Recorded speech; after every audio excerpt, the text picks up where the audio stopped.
আসসালামু আলাইকুম। বহুল প্রতীক্ষার পরে বেসরকারি শিক্ষা প্রতিষ্ঠানের শিক্ষকদের ঈদুল আজহা উৎসব ভাতার জিও জারি করেছে মন্ত্রণালয়। গতকাল দৈনিক মাধ্যম থেকে এই তথ্য জানা যায়। ঈদুল আজহার উৎসব ভাতার তালিকা সংযুক্ত করলো ইএমআই সেল। স্কুল কলেজের শিক্ষকদের কত তারিখে টাকা ব্যাংকে প্রবেশ করবে তা নিয়ে আজকে ভিডিওতে বিস্তার আলোচনা থাকছে। শুধু তাই নয়, মে মাসের বেতন তালিকা আসবে সরাসরি সার্ভারে। আজকে লগ ইন করে দেখাবো যে ঈদুল আজহার উৎসব ভাতার তালিকাটি সংযুক্ত হলো কিনা এবং মে মাসের বেতনের তালিকাটির কি অবস্থানে রয়েছে। আপনারা অবশ্যই সাথে থেকে না টেনে পুরো ভিডিওটি দেখবেন। বেতন ভাতা সহ এমপিও শিক্ষকদের আপডেট পেতে আমাদের টেকবিডি 2.0 ইউটিউব চ্যানেলটি সাবস্ক্রাইব করে রাখবেন। চলুন মূল ভিডিওটি শুরু করি। স্ক্রিনে আপনারা দেখতে পাচ্ছেন এমপিভুক্ত শিক্ষকদের উৎসব ভাতার প্রস্তাব মন্ত্রণালয় সূত্র জানায়, রোববার এই উৎসব ভাতা ছাড়ের সরাসরি আদেশ অথবা সরকারি আদেশ, যেটাকে আমরা জিও বলি, সেটি জারি করা হয়েছে। এমপিভুক্ত 4 লক্ষ শিক্ষক কর্মচারী ঈদুল আজহার উৎসবের ভাতা ছাড় করার প্রস্তাব মন্ত্রণালয়ে পাঠানো হয়েছে। সম্প্রতি এই প্রস্তাব পাঠানো হয়।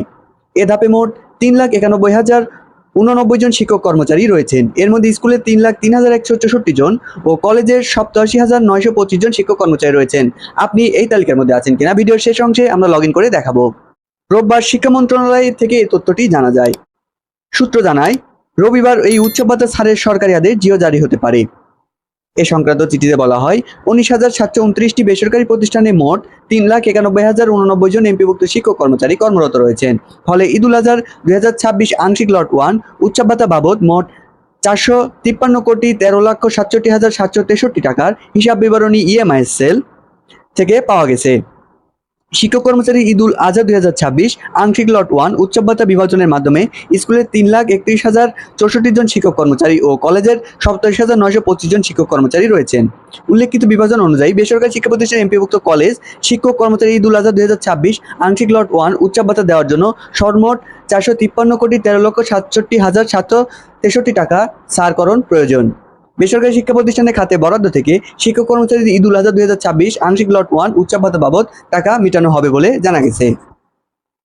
তো এই হলো আমাদের জিও জারির খবর। এর পরবর্তীতে আপনাদের ঈদুল আজহার তালিকাটি ইএমআই সেলে সংযুক্ত হয়েছে কিনা আমি সরাসরি আপনাদের আজকে ভিডিওতে ওয়েবসাইটে ইএমআই সেলে লগ ইন করে দেখাবো এবং আপনাদের মে মাসের বেতনের কি অবস্থান এবং কত তারিখে আপনাদের ব্যাংক অ্যাকাউন্টে সেটাগুলো প্রবেশ করবে সে বিষয়ে ভিডিও শেষ অংশে বিস্তারিত আলোচনা করব। প্রথমে আমরা সার্ভারে প্রবেশ করব এবং দেখাবো আমাদের সেই তালিকাটি সংযুক্ত হয়েছে কিনা। এর জন্য আপনার হাতে থাকা একটি স্মার্টফোন নিয়ে আমরা চলে যাব একটি গুগল ব্রাউজারে। গুগল ব্রাউজারে আসার পরে আমরা প্রথম অবস্থায় দেখব ইএমআইএস সেল, অর্থাৎ ইএমআইএস লিখে আমরা সার্চ দিব। আমরা ইএমআইএস লিখে সার্চ দিলে আপনাদের সামনে এরকম একটি অফিসিয়াল সার্ভার শো করবে, যেখানে আমরা দেখতে পাচ্ছি ইএমআইএস সেলের অফিসিয়াল সার্ভার। সেই উপরে আমরা education management information system EMIS এর এই সার্ভারটির উপরে আমরা একটি ক্লিক করে দিব। ক্লিক করে দেওয়ার পরে ইএমআইএস সেলের আমাদের education management information system EMIS, এই ইএমআইএস এর অফিসিয়াল সার্ভারটি আমাদের সামনে শো করেছে। এরপরে আমরা স্ক্রল করে নিচের দিকে চলে আসবো। নিচের দিকে আসলে আপনারা দেখতে পাচ্ছেন স্ক্রিনে online application and payment process এমপিইএফটির উপরে আমরা ক্লিক করব। এমপিইএফটির উপর ক্লিক করার পরে আপনাদের সামনে একটি লগ ইন ড্যাশবোর্ড শো হবে। যে লগ ইন ড্যাশবোর্ডটা একটু অপেক্ষা করেন, আমি দেখাচ্ছি। লগ ইন ড্যাশবোর্ডটি এভাবে শো হবে। লগ ইন ড্যাশবোর্ডটি শো হওয়ার পরে আপনারা দেখতে পাচ্ছেন ইউজার পাসওয়ার্ড এবং লগ ইন। এই ইউজার এবং পাসওয়ার্ড দিয়ে আপনার প্রতিষ্ঠানের এমপিও কোড দিয়ে আপনাকে লগ ইন করে নিতে হবে। এর জন্য আপনার প্রতিষ্ঠানের এমপিও কোডটি এখানে বসিয়ে নেবেন। আমি এই প্রতিষ্ঠানের এমপিও কোডটি বসিয়ে নিচ্ছি। তার পরবর্তীতে আমি দেখাবো তালিকাটি সংযুক্ত হলো কিনা। আপনারা অবশ্যই স্ক্রিনে দেখতে পাচ্ছেন লগ ইন করার পরে আপনাদের সামনে এরকম একটি ড্যাশবোর্ড শো হবে, যে ড্যাশবোর্ডে লেখা থাকবে education management information system EMIS এবং এমপিওর মতো একটি চিহ্ন, যেখানে পূর্ববর্তী কোনো সার্ভারে ছিল না, নতুনভাবে এই চিহ্নটি সংযুক্ত করা হয়েছে। এ নিয়ে আপনারা কোনোভাবে হতাশাগ্রস্ত হবেন না। এর পরবর্তী উপরে স্ক্রল করে 3 ডট একটি বাটন রয়েছে, সেই বাটনের উপরে আপনাকে ক্লিক করতে হবে। সে বাটনটি হলো এটি। এখানে ক্লিক করার পরে আপনাদের সামনে এরকম ড্যাশবোর্ড শো হবে, যেখানে টোটাল ড্যাশবোর্ড এবং এমপিওর মতো আরো একটি চিহ্ন দেখতে পাবেন। এর পরবর্তীতে চিহ্নের উপরে ক্লিক করতে হবে। ক্লিক করার পরে আপনাদের সামনে আরো 4টি অপশন খুলে যাবে। সেটি হলো MPO bill submit, EFT data update, payment status, MPO salary বা এমপিও ইএফটি স্যালারি বোনাস। এই অপশনটি আপনারা দেখতে পাবেন। এই অপশনটি দেখার পরে পেমেন্ট স্ট্যাটাসের উপর আমরা ক্লিক করব, যেহেতু আমরা ঈদুল আজহার পেমেন্টের স্ট্যাটাসের তালিকাটি সংযুক্ত হয়েছে কিনা এবং আমাদের মে মাসের তালিকাটি সংযুক্ত হয়েছে কিনা দুটি কিন্তু আজকে ভিডিওতে আমরা দেখতে পাচ্ছি। অবশ্যই ভিডিওটি না টেনে আপনারা দেখতে থাকুন। এই পেমেন্ট স্ট্যাটাসের উপর আপনারা একটি ক্লিক করে দিবেন। এরপরে ক্লিক করার পরে আমাদের সামনে এরকম একটি ড্যাশবোর্ড শো হবে, যেখান থেকে বছর, পেমেন্ট এবং অর্থ বছর এবং পে টাইপটি সিলেক্ট করে দিতে হবে। এই জন্য প্রথমে আমরা যে বছর সিলেক্ট করেছেন এখান থেকে আমরা 25-26 অর্থ বছরটি সিলেক্ট করে দিব। এর পরবর্তীতে এই যে মাসটা হলো মূল বিষয়, যেহেতু আমরা মে মাসের মধ্যে ঈদুল আজহাটি পড়ছে, আমরা সর্বপ্রথম মে মাসের ঈদুল আজহার পেমেন্ট স্ট্যাটাসটি দেখে আসি। এরপরে যে পে টাইপটি গুরুত্বপূর্ণ বিষয়, যে ঈদুল আজহা নামে যে অপশনটি রয়েছে এরপরে আপনি একটি ক্লিক করে দিবেন, তাহলে আপনার তালিকাটি সংযুক্ত তালিকাটি দেখাবে।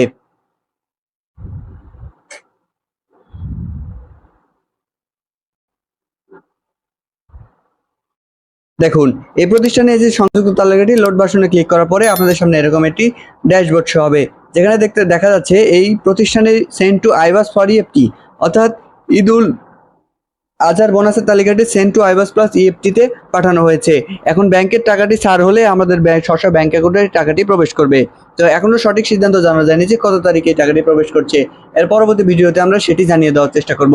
সঠিক তথ্য আমরা তুলে ধরার চেষ্টা করি, আমরা কোনোভাবে ভুলভাল তথ্য দেওয়ার চেষ্টা করি না, যার কারণে আমরা সঠিক তথ্য পাওয়ার পরে ভিডিও আকারে তুলে ধরবো। সেই ভিডিওটি পেতে অবশ্যই আমাদের এই চ্যানেলটি সাবস্ক্রাইব করতে ভুলবেন না।